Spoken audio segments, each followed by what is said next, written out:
Welcome to Suman TV. నేను మీ నవీన్. ప్రస్తుతం నేను ట్రీట్మెంట్ రేంజ్ హాస్పిటల్లో ఉన్నాను. మనతో ఉన్నారు ప్రముఖ laparoscopic and laser surgeon doctor Kareddy Sridhar Reddy గారు. హాయ్ సార్, నమస్తే అండి. సార్, అంగస్తంభన సమస్య. సో చాలా మంది కూడా ఒకప్పుడు ఎక్కువ ఏజ్లో వచ్చేది ఇది. ఇప్పుడు చిన్న ఏజ్లోనే చూస్తూ ఉన్నారు. అంటే 20 ఏళ్ళకే ఈడీ ప్రాబ్లమ్స్ వస్తూ ఉన్నాయి. అట్లాంటి వాళ్ళకి ఈ సుంతి ఆపరేషన్ అనేది చేయించుకుంటే అంగస్తంభన సమస్యకి కొంచెం పులి స్టాప్ పెట్టచ్చు, చెక్ పెట్టచ్చు అని చెప్పి విన్నాను. అది ఎంతవరకు కరెక్ట్ అంటారు? సుంతి ఎవరు చేయించుకోవాలి? యాక్చువల్‌గా సుంతికి, అంగస్తంభన ఇష్యూస్‌కి చాలా పెద్ద లింక్ ఉంది. ఎందుకు అంటున్నానంటే గత మేము ఒక 6, 7 ఇయర్స్‌లో నేను చేసే పేషెంట్స్‌కి ఒక క్వెషనైర్స్ అనేది తయారు చేసి, సర్కంసిషన్ చేయించుకున్నాక మీకు పర్ఫార్మెన్స్ ఎలా ఉంది? లేకుంటే ఎరెక్టైల్ డిస్‌ఫంక్షన్ ఏమన్నా సాల్వ్ అయిందా?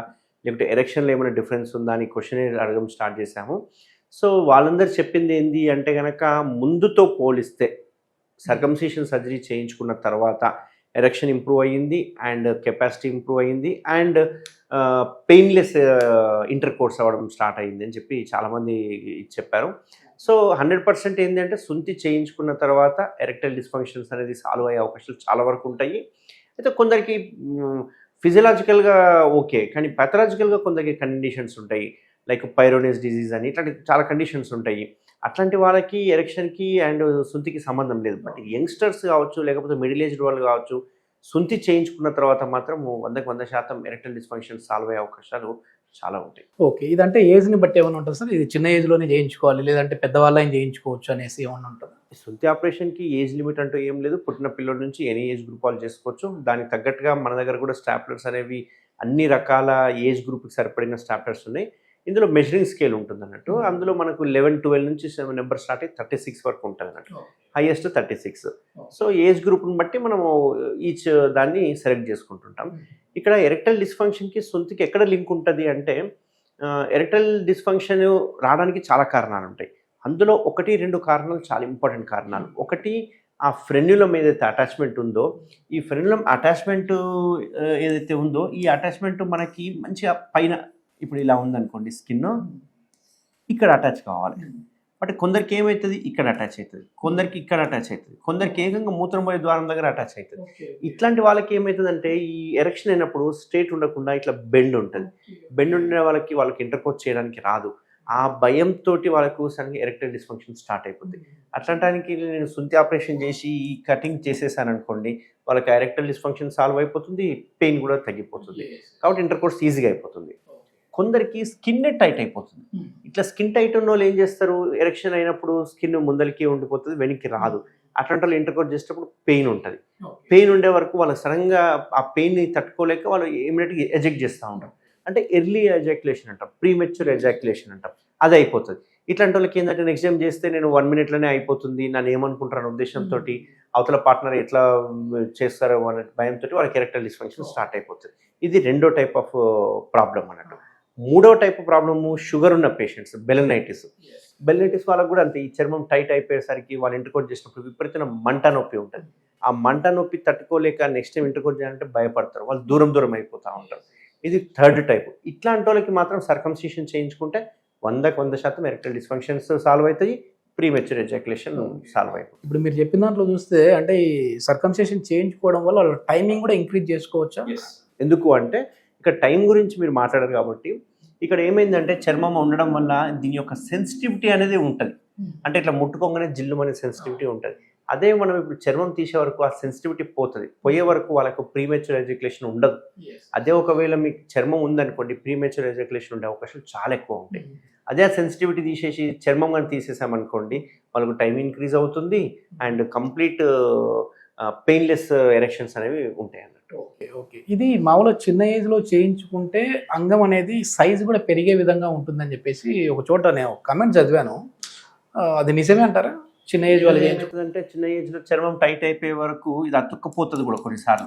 అతుక్కపోయి అంగం పెరుగుదలకి కొంచెం అడ్డంకిగా తయారవుతుంటుంది.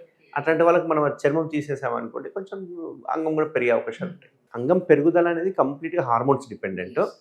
టెస్టోస్టెరాన్ హార్మోన్స్ అన్ని చూసుకొని మనం దాన్ని బట్టి డిసైడ్ చేస్తాం. కానీ అది ఆ ఫీల్ అనేది మాత్రం స్కిన్ అనేది లేకుంటేనే ఇంకా కొంచెం పెద్దగా ఉన్నట్టుగా కనబడుతుంది. మన దగ్గర ఉన్న స్పెషాలిటీ ఏంటి సార్ అంటే మామూలుగా ఇప్పుడు కేఎస్ఆర్ స్టాప్లర్ అనేది గోల్డ్ వచ్చేసి ఇండియాలోనే మన దగ్గర మాత్రమే ఉందని చెప్పేసి తెలిసింది. దీని స్పెషాలిటీ ఏంటి? ఇప్పుడు మన స్పెషాలిటీ ఏంటి అంటే ఈ చర్మం తీసే టెక్నిక్ ఏదైతే ఉందో దీన్ని కేఎస్ఆర్ స్టేప్లర్ అనే టెక్నిక్ ద్వారా చేస్తున్నాము. ఇది very unique stapler, branded stapler. ఇది మీకు మన దగ్గర తప్ప ఇంకెక్కడ దొరకదు. అయితే ఇందులో కూడా రకాలు ఉంటాయి. అందులో మెయిన్ రకం ఈ గోల్డ్ స్టాప్లర్ అన్నట్టు. ఇది very expensive stapler and very premium stapler. దీనివల్ల సర్జరీ చేస్తే కనుక మీకు పెయిన్ ఉండదు, బ్లీడింగ్ ఉండదు, వాపు ఉండదు, ఎర్లీగా పిన్స్ పడిపోతాయి అండ్ 100కి 200% కాస్మెటిక్ రిజల్ట్స్ ఇవ్వగలుగుతుంది. దీనికంటే బెటర్ స్టాప్లర్ బ్లాక్ అని ఉంటుంది, but this is a good stapler. అయితే ఈ స్టాప్లర్ అడ్వాంటేజ్ ఏంటి అంటే కనుక దానిలో వాడే సిలికాన్ రింగ్ చాలా సాఫ్ట్ ఉంటుంది. పేటెంట్ రైట్స్ ఉన్న రింగ్ అది. సో ఇట్లాంటి రింగ్ మీకు ఏ స్టాప్లర్ వాడడానికి లేదు అండ్ ఈ స్టాప్లర్ ఓన్లీ ఇండియాలో మన సెంటర్లో తప్ప ఇంకెక్కడ దొరకదు. సో దీనివల్ల చేయడం వల్ల ఏంటి అంటే ఆ సిలికాన్ రింగ్ సాఫ్ట్ ఉంటుంది కాబట్టి సడన్గా రాత్రిపూట ఎప్పుడైనా ఎరెక్షన్స్ అయితే కనుక ఈ సిలికాన్ రింగ్ ఉండడం వల్ల కొంచెం ఎక్స్పాండ్ అవుతుంది. దీనివల్ల పిన్స్ ఊడిపోవడము, బ్లీడింగ్ అవ్వడము ఇట్లాంటివి చాలా తక్కువ ఉంటాయి అవకాశాలు. ఇది ఎన్ని రోజుల వరకు మళ్ళీ ఇంటర్ కోర్స్ చేయకూడదండి ఈ సర్జరీ అయిన తర్వాత? ఈ సర్జరీ అయిన తర్వాత 15 రోజుల వరకు మనం అంగస్తంభనం కాకుండా చూసుకోమని చెప్తాం. ఒక నెల రోజుల వరకు మాత్రం కలవద్దని చెప్తాం. ఎందుకంటే అక్కడ చర్మం మంచిగా హార్డ్గా టైట్గా ఫామ్ అవ్వాలి కాబట్టి ఒక 1 మంత్ వరకు అవాయిడ్ చేయమని చెప్తాం. ఈ సర్కంస్టేషన్ చేయించుకోవాలి అనుకునే వాళ్ళకి ఏమైనా ఇన్సూరెన్స్ ప్రొవైడ్ అట్లా ఉందా సార్? ఇది వస్తుందా ఇన్సూరెన్స్లోకి? ఇది చాలా ఇన్సూరెన్సెస్ కవర్ చేస్తాయి యూజువల్గా. అయితే కొన్ని ఇన్సూరెన్స్లో ఫైమోసిస్ ఉంటే కవర్ చేయకపోవచ్చు, అది మీ ఇండివిజువల్ పాలసీని బట్టి ఉంటుంది. బట్ 90% కవర్ చేస్తుంది. ఈ సర్జరీ చేయించుకోవాలనుకున్న వాళ్ళు కూడా ఏదో పెద్ద ప్రీ ప్లాన్డ్గా ఇన్ని రోజులు బెడ్ రెస్ట్, ఇన్ని రోజులు లీవ్ అంతా ఏం లేదు. ఇది సింపుల్ సర్జరీ. ఎట్లా అంటే చాలామంది సాఫ్ట్వేర్ ఇంజనీర్లు లంచ్ బ్రేక్లో చేయించుకొని వెళ్తుంటారు. అది కూడా ఫ్రైడే లంచ్ బ్రేక్. ఈ ఫ్రైడే మాకు ఒక 1-2 టైంలో చూసుకుంటే కనుక చాలామంది వస్తుంటారు. వాళ్ళు లంచ్ బ్రేక్లో చేయించుకొని సాయంత్రం మళ్ళీ సిస్టమ్కి వెళ్ళిపోతారు. సాటర్డే సండే హాలిడే పెడతారు. మండే నుంచి వాళ్ళు డ్యూటీకి వెళ్ళిపోతుంటారు. ఎంతసేపు పడుతుంది సార్ ఈ సర్జరీ? ఈ సర్జరీ అంతా ఒక లెస్ దెన్ 5 మినిట్స్లో సర్జరీ అయిపోతుంది. హాఫ్ అన్ అవర్లో డిశ్చార్జ్ చేయడం జరుగుతుంది. ఏ విధంగా అయితే వాళ్ళు ప్యాంట్ నిక్కర్ వేసుకొని వస్తారో, ఇన్నర్ వేర్తో వస్తారో అదే ప్యాంట్ నిక్కర్తో వెళ్ళిపోవాలి. దీనికి ఎటువంటి లుంగీలు కట్టుకోవడాలు కానీ లేకపోతే ఇప్పుడు శుద్ధి అంటేనే మనకు మామూలుగా కమ్యూనిటీ వాళ్ళు చేసినప్పుడు ఏంటంటే చాలా వరకు నడిచే విధానంలో కూడా తెలిసిపోతూ ఉంటుంది, తేడా ఉంటుంది. అక్కడ పార్ట్లో ఏదైనా ప్యాంట్ కానీ ఆ టవల్ తగిలిందంటే చాలా పెయిన్ ఉంటుంది కదా, మరి ఇట్లా ఈ స్టాప్లర్ వల్ల చేయడం వల్ల ఆ పెయిన్ ఉండదండి? సో ఈ స్టాప్లర్ చేయడం వల్ల మనం చర్మం తీసే టెక్నిక్ మారుతుంది తప్ప అక్కడ ఉన్న సెన్సిటివిటీ మారట్లేదు. సో ఈ స్టాప్లర్ చేసిన సెన్సిటివిటీ డెఫినెట్గా ఉంటుంది. దీన్ని రఫ్ అండ్ టఫ్గా తగ్గించుకోవాలంటే, పోగొట్టుకోవాలంటే ఏం చేయాలంటే ఇన్నర్ వేర్ వేసుకోవాలి. ఇన్నర్ వేర్ వేసుకుంటే అది చర్మం తగులుతుంది కాబట్టి ఆటోమేటిక్గా దాని సెన్సిటివిటీ అనేది పోతుంది అండ్ 1-3 డేస్లో మంచిగా అయిపోతుంది. Okay, thank you sir. Thank you అండి.